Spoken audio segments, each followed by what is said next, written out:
Mick and Linda walk in on Nancy and Whitney going hammer and tongs at each other about the Vic, and Mick surprisingly supports Whit. But she takes his gesture the wrong way and later goes in for a kiss.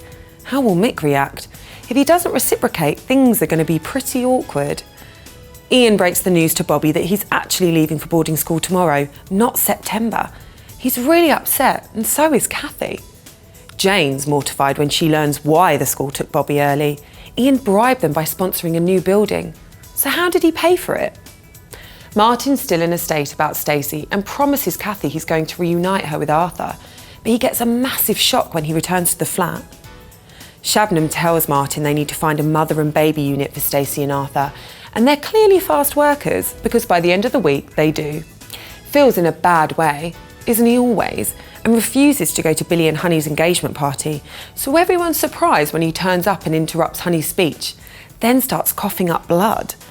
An ambulance arrives and Shirley's about to tell Ronnie about his illness when Sharon shows up. At the hospital, they realise just how bad things are. Next, we see what's happening in Corrie. Rita's soft heart gives way when she's contacted by Jenny Bradley, who's destitute and wanting forgiveness. Despite Sophie warning Rita to steer clear, she visits Jenny in a dirty bedsit and realises she must do something. But that means bringing her back to the street. Kevin is stunned to see her, as Jenny insists her problems are behind her. He forgives her as long as she stays away from Jack. Audrey's flustered when Ken invites her out for drinks, but when he goes to meet her at the salon, he finds her collapsed.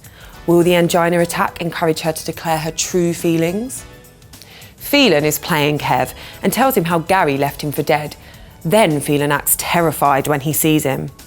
Kev is taken in by his lies, and Anna's upset when he gives the job to Jason. It's a bad week for Mary. She resigns as nanny after Dev catches her in a compromising position with Brendan. Then his wife shows up and slaps her as Brendan pretends she's just an obsessed fan. Last, we stop at the village. Laurel's in turmoil when Emma checks her blood pressure and suggests she may be pregnant, and soon it's confirmed. She can't deal with a new baby and Ashley's illness, so she contemplates a termination. But will fate intervene and make the decision for her? Tess is angry with Paddy over his accusation about the social worker, but he pacifies her by inviting her along to a vets conference. Meanwhile, Rona gets good news about the adoption and hurries to the hotel to surprise him. But she's the one who almost gets the surprise. It's a close call, and Paddy insists to Tess that they're finished. But when Rona spots her in the hotel, she invites her to join them for drinks. Can they keep a lid on their affair? Emma encourages Noah to get Kane on side so he can stay at Butler's once Charity's out of prison. But he overhears Moira saying Charity sold him as a baby, and he flees.